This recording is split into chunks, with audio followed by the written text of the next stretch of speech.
신약성경 54면에 있는 마가복음 1장 35절로 39절의 말씀입니다.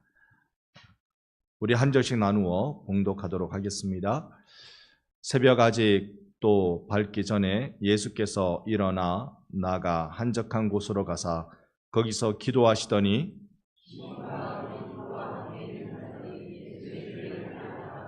만나서 이르되 모든 사람이 주를 찾나이다.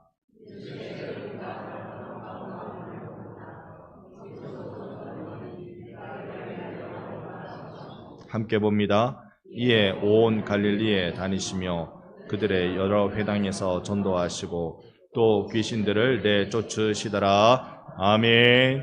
할렐루야. 오늘 귀한 목사님 모시고 말씀 듣습니다. 우리 교회를 섬기셨고 그리고 교육관 짓는 일에 힘쓰셨던 박병수 목사님의 아드님 되시는 박주성 목사님을 모셨습니다. 서울 사랑의 교회 국제제자훈련원 대표 목사님으로 계시고요. 참으로 이 나라에도 또 우리 교역자들, 목회자들을 위한 선한 일들을 많이 행하는 그런 목사님 모셨습니다. 교육에 관한 귀한 말씀 우리 들으려 할 때 오늘 주께서 주신 말씀 그대로 다 이루고 떠나는 인생이라는 제목으로 말씀 들을 때 여러분 우리 반성교회 큰 말씀의 복이 되기를 예수님 이름으로 축복합니다. 아멘. 목사님 나오실 때 우리 할렐루야로 인사합니다. 할렐루야. 할렐루야. 네, 반갑습니다. 제가 존경하던 우리 장로님들, 집사님들, 권사님들 얼굴 뵈니까 옛날 생각이 참 많이 납니다. 저희가 주일학교에서 늘 성탄절이 되면 성탄절에 발표회 준비를 했는데 여기 지금은 없어졌지만 단풍나무가 있었어요. 가지가 여러 개 막 올라왔던 단풍나무가 있었는데 밤마다 우리 김복근 장로님, 조문재 장로님, 그런 주일학교 선생님들하고 성극 준비하고 발표회 준비하고 하느라고 매일 밤마다 와가지고 한 2시간, 3시간씩 연습하고 놀고 했던 게 기억이 납니다. 여름 성경학교 때도 정말 그 동네 북치고 돌아다니시면서 우리 선생님들과 함께 전도했던 것도 기억나고 성탄절에 먼 곳으로부터 산타클로스 할아버지가 이러면서 저기 면사무소까지 왔다고 경찰서 지났다고 그러면서 더 크게 불러야지 빨리 오신다고 막 그러면서 했던 게 기억이 납니다.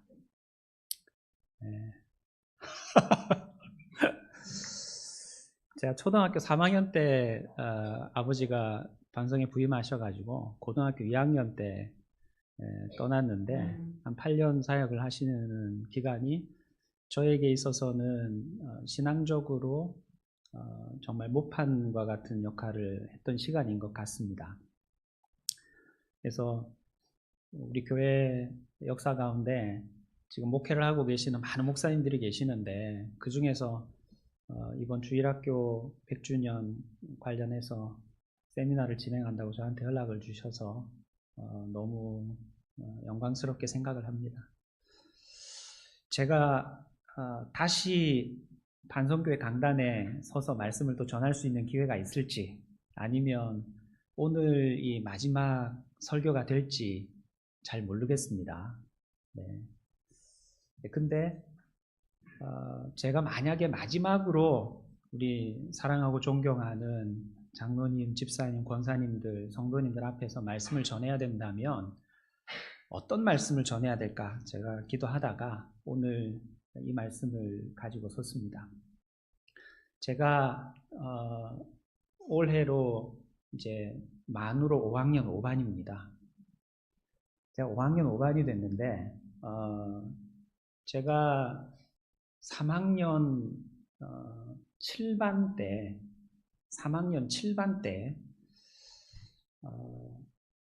한 5일 동안 두통이 너무 심했어요.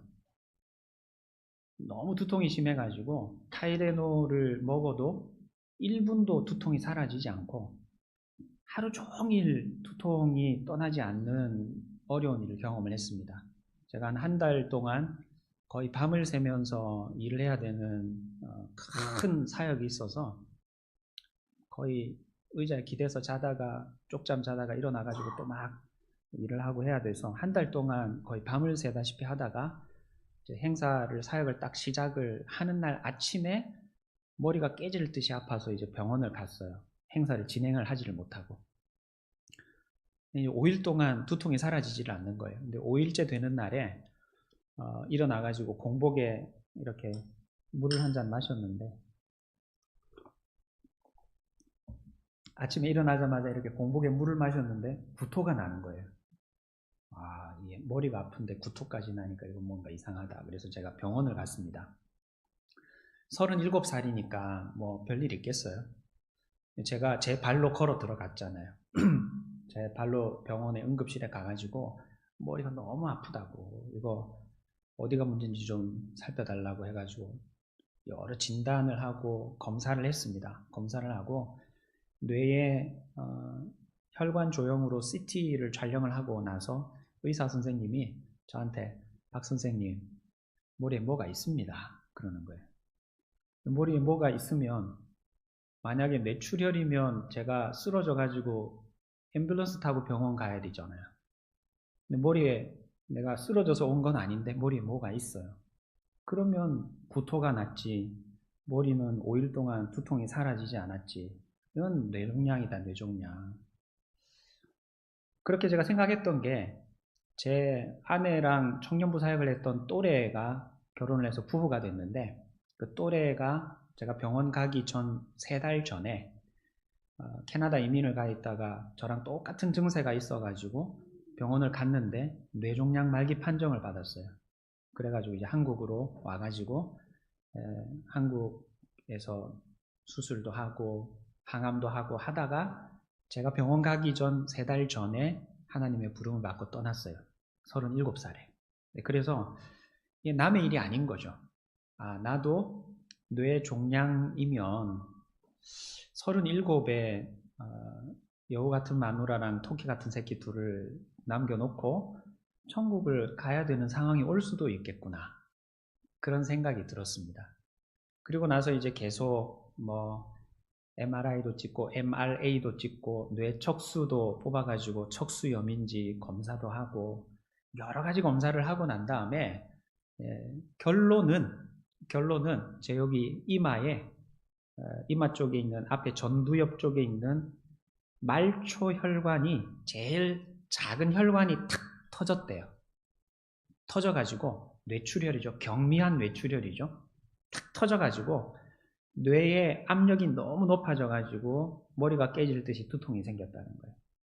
그래서 요거는 머리를 이렇게 수술하고 찢어가지고 열어가지고 그 출혈된 부분을 수술을 해야지 지혈이 되는 게 아니고 가만히 내버려 두면 이렇게 지나가다가 가시에 탁 이렇게 찢어지면 피가 알아서 지혈이 되고 멎어지는 것처럼 가만히 두면 지혈이 된다고. 그러면서 주먹만한 링거를 뇌 압력을 내려주는 링거 2대를 맞고 병원에 누워 있다가 제가 퇴원을 했어요. 근데 제가 진단을 받아서 경미한 뇌출혈이라는 걸 알고 수술 없이 퇴원할 수 있다는 것을 알기 전에 병상에 누워가지고 이거 뇌종양이면 어떡하지? 내가 만약에 아내 또래 친구처럼 37살에 하나님이 너 와라 이렇게 부르시면 나는 성공한 인생을 살았나? 이런 생각이 드는데 제가 열심히는 살았는데 정말 열심히 뇌출혈이 날 만큼 제가 열심히는 사역을 하고 하나님 나라를 위해서 헌신한다고 했는데 근데 제가 하나님께 좀 성공한 인생인가요? 이렇게 질문을 하면 그래 너 성공적인 삶을 살았다 라고 말씀해 주실 거라는 자신이 안 생기는 거예요.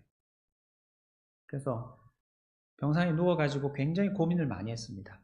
굉장히 고민을 많이 하다가 오늘 이 본문을 보면서 내가 앞으로 어떤 삶을 살아야 되겠구나 라는 깨달음을 얻었던 본문이 오늘 읽어드린 마가복음 1장 35절부터 39절 말씀입니다. 여러분, 이 세상에서 가장 성공적인 삶을 살았던 분이 누구냐라고 저는 질문을 하면 예수님이다 라고 대답할 수 있다고 생각을 해요.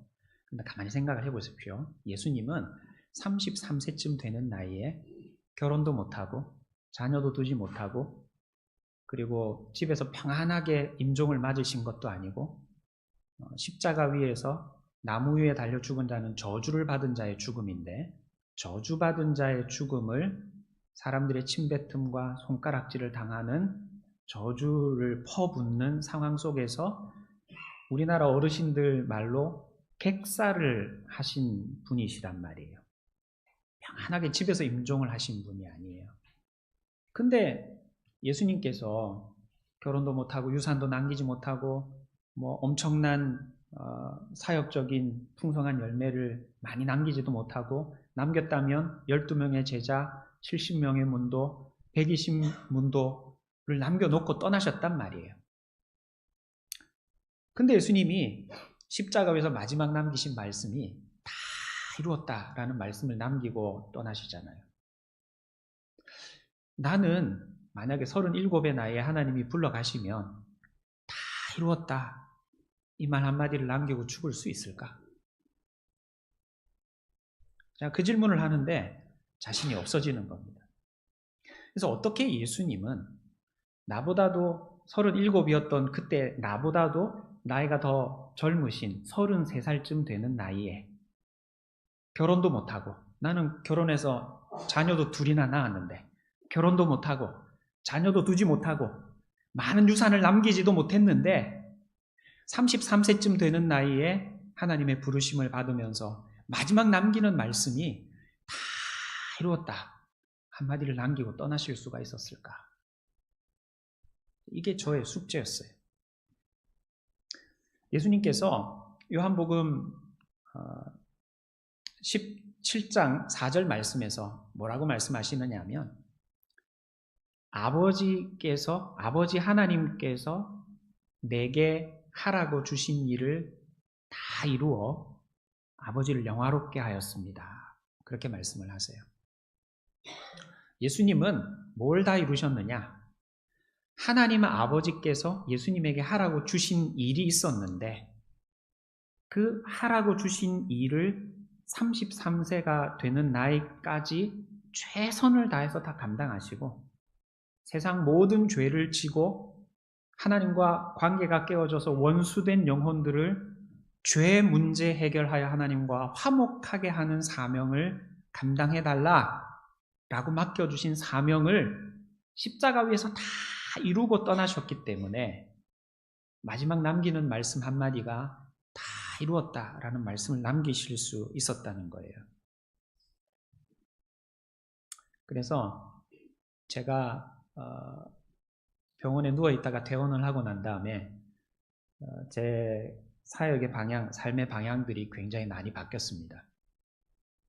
오늘 제가 깨달았던 오늘 이 마가복음 1장에 있는 말씀을 가지고 제가 깨달았던 세 가지를 얘기를 할 건데 우리 반성교회 존경하는 우리 장로님, 권사님, 집사님들 또 믿음의 다음 세대들이 정말 언제 부르시더라도 하나님 앞에 서는 그 순간에 하나님이 저에게 하라고 주신 일을 다 이루어드렸습니다. 그렇게 고백할 수 있는 착하고 충성된 일꾼이 되시면 좋겠습니다. 할렐루야. 먼저는 오늘 38절 말씀을 다시 한번 보시면요. 38절 말씀에 우리가 다른 가까운 마을들로 가자 거기서도 전도하리니 내가 이를 위하여 왔노라 그렇게 말씀하세요. 예수님께서 다른 가까운 마을로 가자라고 하시면서 하시는 말씀을 보면 내가 다른 가까운 마을에서도 전도해야 되는 사명을 가지고 이 땅에 보냄을 받았다. 나는 무엇 때문에 이 땅에 보냄받았다 라고 하는 예수님이 무슨 일을 하셔야 되는지에 대해서 명확하게 아셨어요. 제가 요한복음 17장 4절 말씀도 조금 전에 말씀을 드렸잖아요. 아버지께서 내게 하라고 주신 일이 무엇인지 예수님은 명확하게 아셨어요. 여러분, 세상 사람들은 다 하나님이 내게 무슨 일을 맡기셨느냐라는 생각을 가지고 살아가는 사람들이 아닙니다. 세상 사람들은 돈을 더 많이 벌고 더 넓은 집에 살고 더 좋은 차를 타고 다니고 자식 새끼들 좋은 학교 보내고 많은 유산을 남기고 남에게 꿀리지 않는 떵떵거리는 삶을 살아가는 것을 인생의 목표로 달려갑니다. 근데 그렇게 살아가는 사람들은 두 가지 결과를 얻게 돼요. 남들보다 내가 많은 돈을 벌고 남들보다 내가 더 좋은 학교를 나오고 우리 자식 새끼가 더 좋은 학교를 나와서 더 많은 돈을 연봉을 버는 직장에 다니기 시작을 하면 어깨에 힘이 들어서 굉장히 교만해집니다.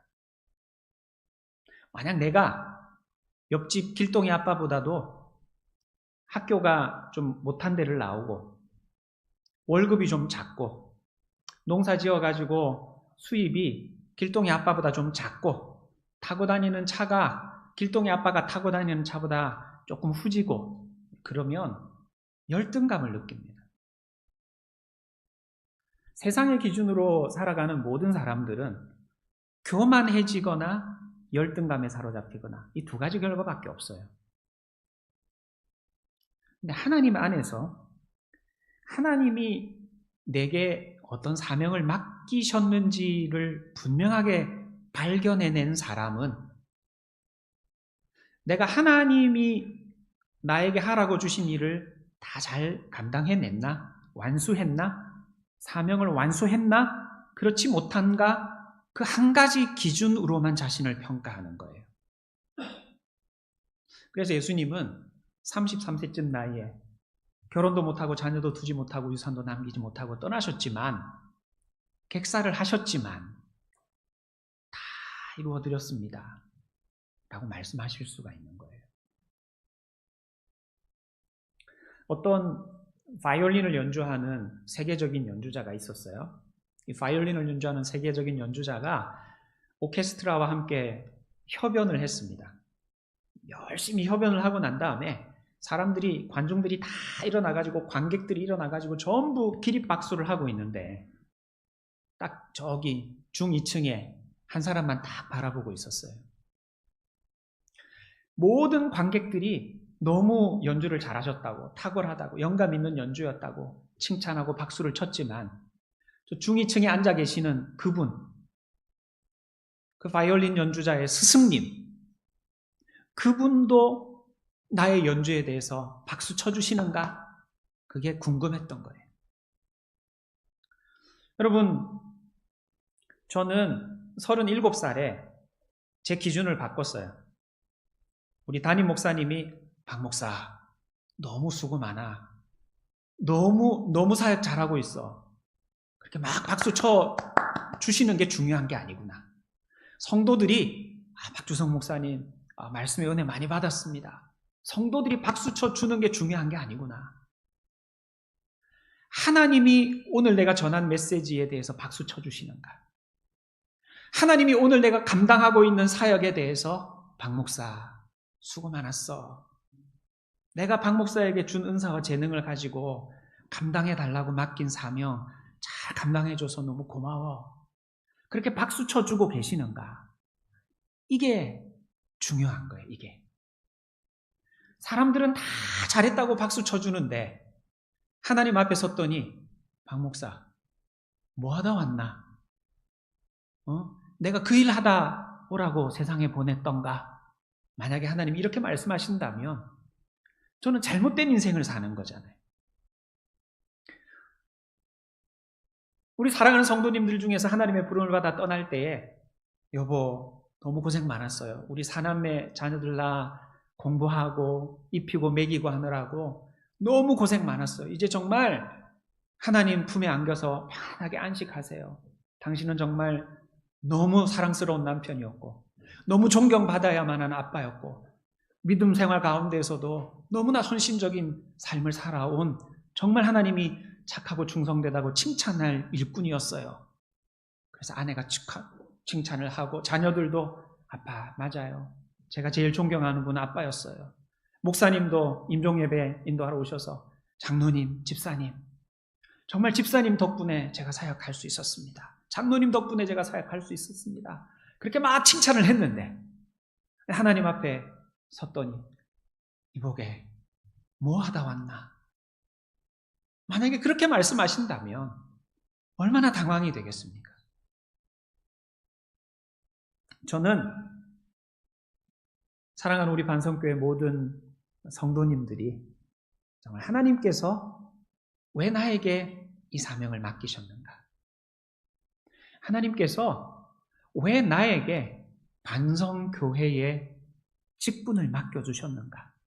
그 많고 많은 교회 가운데, 그 많고 많은 나라 가운데 왜 대한민국에 태어나게 하시고 그 많고 많은 면 소재지 가운데 일반성 면에서 자라나게 하시고 왜 그 많고 많은 교회 가운데 반성교회에서 믿음 생활하게 하시고 왜 세상에 70억이 넘는 인구 가운데 이 여자랑 만나고 이 남자랑 만나서 결혼하게 하시고 왜 그 많고 많은 자녀들 가운데 이 화딱지 나는 새끼들을 나한테 맡기셔가지고 아들, 딸로 기르게 하셨고 왜 하나님은 나에게 지금도 부모님의 병수발을 하면서 살아가게 하시는지에 대해서 하나님이 이 사명을 내게 맡겨주신 것이구나 라고 하는 분명한 하나님의 뜻을 발견해낼 수 있는 여러분들이 되셨으면 좋겠습니다. 남하고 비교할 문제가 아니라는 거예요. 나한테는 왜 이렇게 많은 일이 따라붙게 되느냐? 제가 하는 말이에요. 제가 가는 데마다 일이 따라붙어요. 자석에 쇳가루가 붙는 것처럼 제가 가는 데마다 일이 따라붙어가지고 일에 취일 정도로 일이 많습니다. 처음에는 왜 저한테는 이렇게 일을 많이 줍니까? 하나님, 제가 하나님도 원망을 했어요. 근데 하나님께서 박주성을 이 땅에 보내신 이유는 그 일 하라고 맡겨주신 거예요. 그 일 감당하라고 세상에 보내주신 거예요. 그래서 제가 37살 지나고 난 다음에 저한테 일이 많이 붙어서 주어지면 하나님 또 제가 해야 될 일이 줄을 서 있네요. 어떻게 하면 이걸 잘 감당할 수 있겠습니까? 잘 감당할 힘과 능력을 주십시오. 그렇게 기도하지 하나님 왜 저한테 이렇게 일을 많이 주십니까? 이렇게 기도를 하지는 않아요. 사랑하는 우리 반성교회 모든 성도님들, 남들과 비교하기 시작하면 하나님, 저 박권사는 저렇게 편안하게 자식 새끼들 괴롭히지도 않고 평탄한 길 걸어가면서 저렇게 편안하게 믿음 생활하고 있는데 하나님 저한테는 왜 이렇게 눈물 콧물 쏟아야 할 기도 제목을 많이 주시고 이렇게 새벽재단에서 엎드려가지고 허리가 휘도록 하게 만드십니까? 이렇게 다른 권사님하고 비교하지 마시고 내가 감당할 수 있어서 하나님이 나에게 이거 감당하라고 이 땅에 내게 맡겨주신 사명으로 들려서 보내주신 것이라면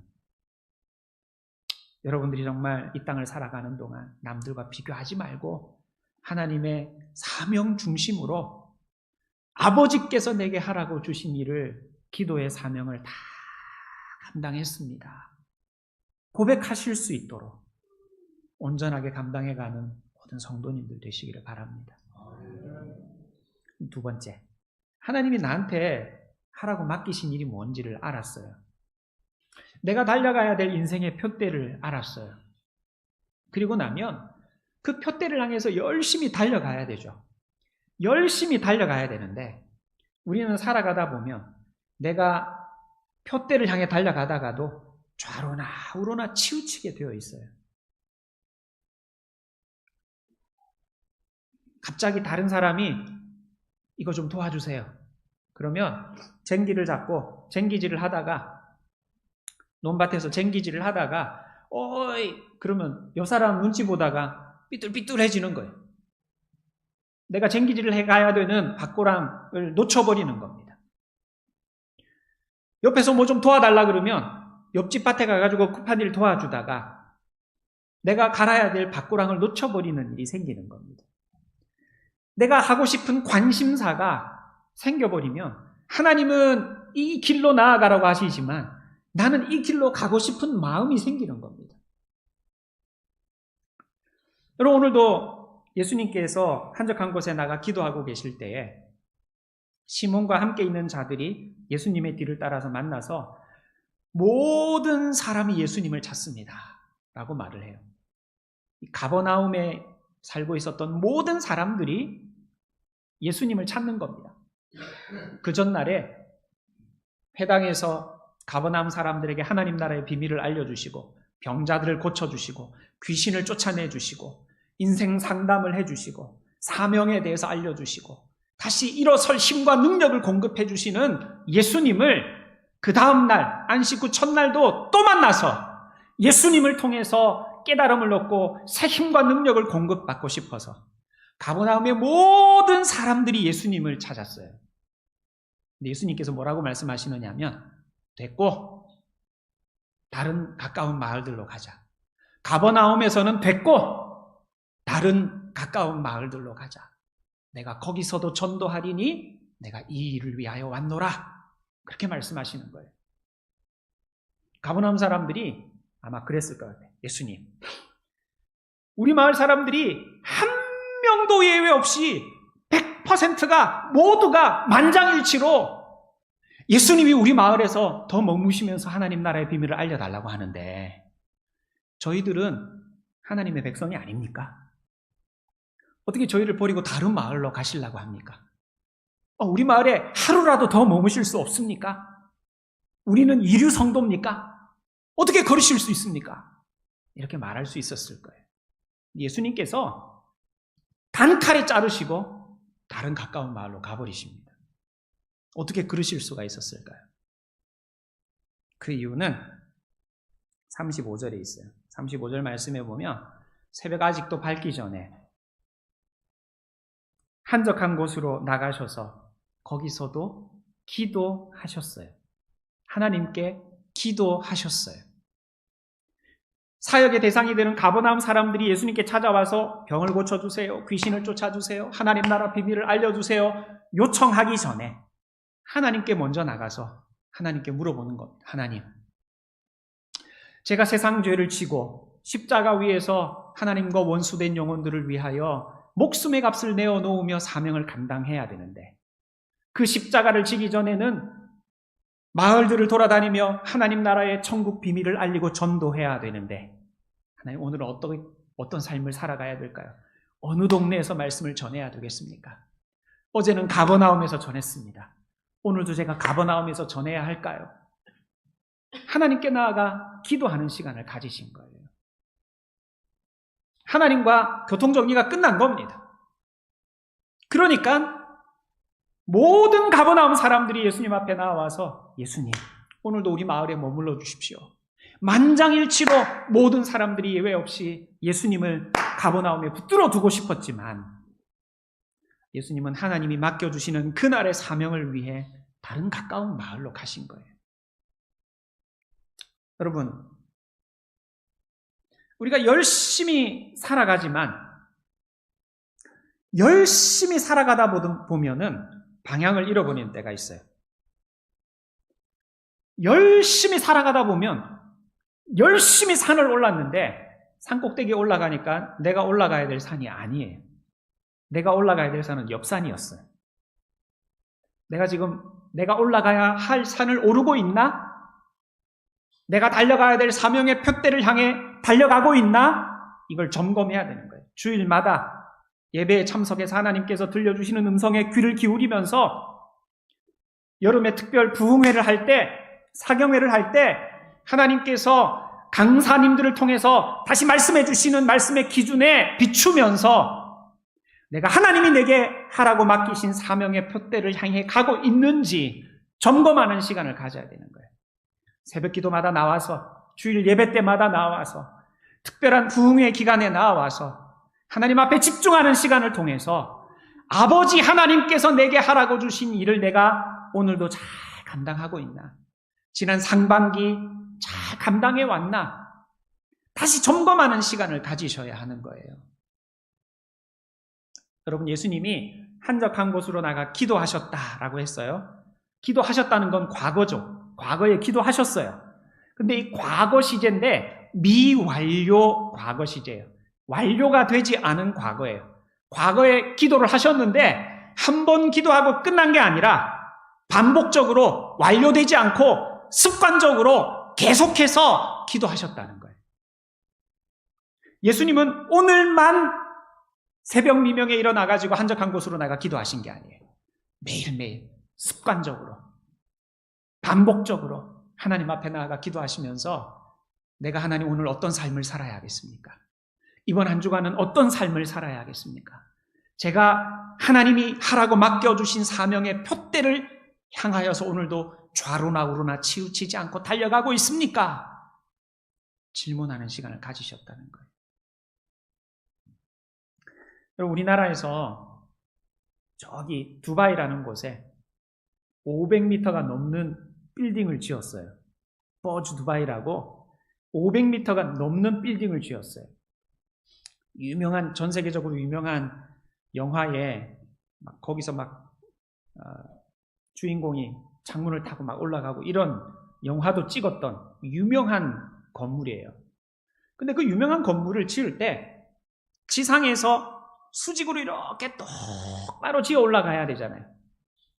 3층짜리, 4층짜리 지을 때는 다림줄을 띄워놓고 줄을 무거운 걸 달아놓고 이게 수직으로 잘 지어지고 있는지를 점검하면서 지어야지. 그렇지 않으면 집이 기울어질 수 있는 거예요. 벽돌을 쌓아갈 때. 500m를 지어가는데 1층에서 1도가 이렇게 기울어지면 1도가 기울어서 500m를 지어서 올라가면 제일 꼭대기는 9m가 이렇게 기울어집니다. 어떻게 짓느냐? 건물 모서리마다 GPS 위성 계측 시스템을 달았다고 합니다. 우리 차의 내비게이션 지도를 알려주는 것도 GPS라고 하는 위성과 교신을 하면서 내가 지금 창촌리를 지나고 있구나, 면사무소를 지나고 있구나, 이걸 다 알려주는 것처럼 건물이 똑바로 수직으로 세워지고 있는지를 측정할 수 있는 센서를 건물 모서리에 다 설치를 해가지고 10분 단위로 검사를 하면서 지어 올렸대요. 하루에 한 번 검사한 게 아니에요. 10분 단위로 수직으로 잘 지어지고 있는지를 점검하면서 지었기 때문에 500m가 올라가는데도 왼쪽으로 오른쪽으로 기울지 않고 똑바로 건물을 세울 수 있었다는 거예요. 우리 사랑하는 반성교회 성도 여러분, 하나님이 사랑하는 성도님들께 주신 사명의 표대를 향해 달려가는 것도 마찬가지예요.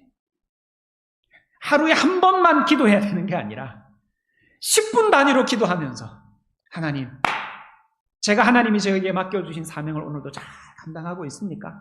입이 툭 튀어나오고 있습니다. 지금 또 이놈의 새끼들 기도 제목만 자꾸 늘어나가지고 내가 오늘 이 기도 또 해야 되나라는 생각이 입이 툭 튀어나옵니다. 그럴 때마다 다시 마음을 잡으시고 하나님이 여러분에게 맡겨주신 사명 중심으로 재조정하는 시간을 가지셔야 되는 거예요. 할렐루야. 세 번째는 최선을 다해서 감당해야 돼요. 오늘 마지막 39절 말씀에 보면 이에 온 갈릴리에 다니시며 그들의 여러 회당에서 전도하시고 또 귀신들을 내쫓으셨더라 그랬어요. 여러분, 예수님이 사역을 하셨던 이 갈릴리 마을에, 갈릴리 지방에는 고고학자들이 조사를 해보면, 발굴을 해보면 한 250개 마을 정도가 있었대요. 예수님이 공생의 3년 정도를 사역을 하시는데 이 갈릴리 지방에서 2년 반 정도를 사역을 하셨어요. 2년 반 정도를 사역을 하시는데 한 마을로 이동을 하고 그 마을에 머물면서 사역을 하고 또 다른 마을로 이동을 하고 또 그 마을에서 하루를 머물면 사역하고 또 다른 마을로 이동을 하고 이렇게 하셨다면 거의 2년 1개월 정도가 나옵니다. 250개 마을을 다 사역을 하려면. 그리고 가버나움 같은 데는 사역의 본부였기 때문에 여러 날을 머물기도 하셨고 열흘 이상 걸리는 예루살렘 순례 여행도 여러 번 다녀오셨어요. 제자들과 함께 가이사랴 빌립보 지방으로 전도 여행을 떠나기도 하시고 수련회를 떠나기도 하셨습니다. 예수님이 250개 마을에 두루 다니며 하나님의 복음을 증거하시려고 했으면 2년 반이라는 시간 동안 눈코 뜰 새 없이 사역을 하셨을 거라는 거예요. 최선을 다해서 사역을 하신 거예요. 그렇기 때문에 하나님께서 예수님을 부르셨을 때 33살의 나이에 결혼도 못하고 자녀도 두지 못하고 많은 유산도 남기지 못하셨지만 33세의 나이에 하나님이 부르셨을 때 마지막으로 남기신 말씀이 아버지께서 내게 하라고 주신 일을 다 이루어서 하나님 아버지를 영화롭게 하였습니다. 그 말씀 하실 수 있었던 거예요. 사랑하는 성도 여러분, 저도 37살부터 이 마음으로 사역을 해왔습니다. 제가 5학년 5반이지만 앞으로도 저는 다른 목사보다 저는 하나님 왜 이렇게 일을 많이 해야 됩니까? 하나님 다른 목사하고 일을 좀 나눠서 주시죠. 이런 말을 저는 안 합니다. 하나님이 저에게 사명으로 주신 일이다 하는 게 분명하다면 감당할 힘도 주시겠지 생각을 하고 하나님 앞에 감당할 힘을 달라고 기도합니다. 그리고 이 길이 하나님이 제게 주신 사명의 길이 맞는지 새벽마다 일어나서 기도합니다. 주일마다 말씀을 들으면서 하나님의 음성에 귀를 기울입니다. 그리고 하루하루 저에게 주어진 삶의 기회를 따라서 최선을 다해서 온 갈릴리에 두루 다니며 하나님 나라의 복음을 증언했던 우리 주님처럼 사역을 감당합니다. 사랑하는 우리 반성교회 모든 성도님들, 한 분도 예외 없이 하나님이 불러주시는 그날에 아버지께서 저에게 맡겨주신 사명 다 이루어드리고 하나님께 영광 돌렸습니다. 그렇게 고백할 수 있는 복된 성도들 되시기를 간절히 소원합니다. 같이 기도하겠습니다. 하나님 아버지, 저의 신앙의 모판이 된 이 사랑하는 반성교회에 부족한 종을 세워주셔서 사랑하고 존경하는 우리 성도님들과 함께 하나님의 귀한 말씀을 나눌 수 있도록 해주셔서 감사합니다.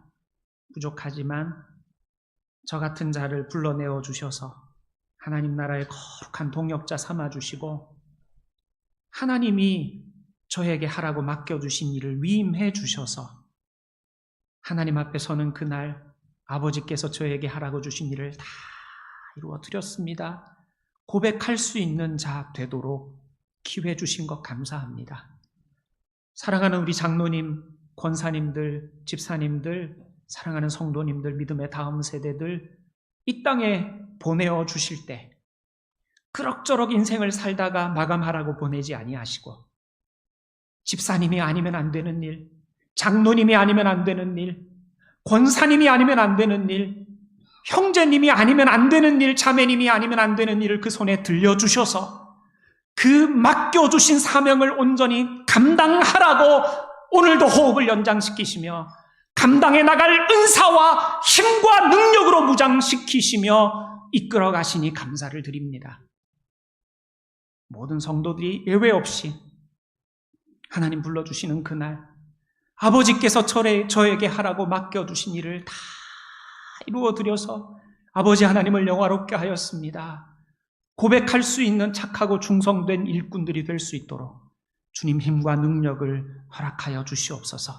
사명 맡기실 때에 감당할 힘과 능력도 주시고 때로는 지치고 쓰러질 때마다 성령의 위로와 능력을 통하여 육신의 한계를 뛰어넘는 하늘의 무한한 자원을 공급하실 계획으로 사명을 맡겨주신 줄 믿사오니 지치지 않는 힘과 능력을 허락하여 주시고 하나님 주시는 힘과 능력으로 무장하고 온전하게 사명을 감당하며 완수할 수 있는 주님의 신실한 일꾼들, 동력자들 될 수 있도록 역사하여 주시고 인도해 주시옵소서. 예수님의 이름으로 기도합니다. 아멘.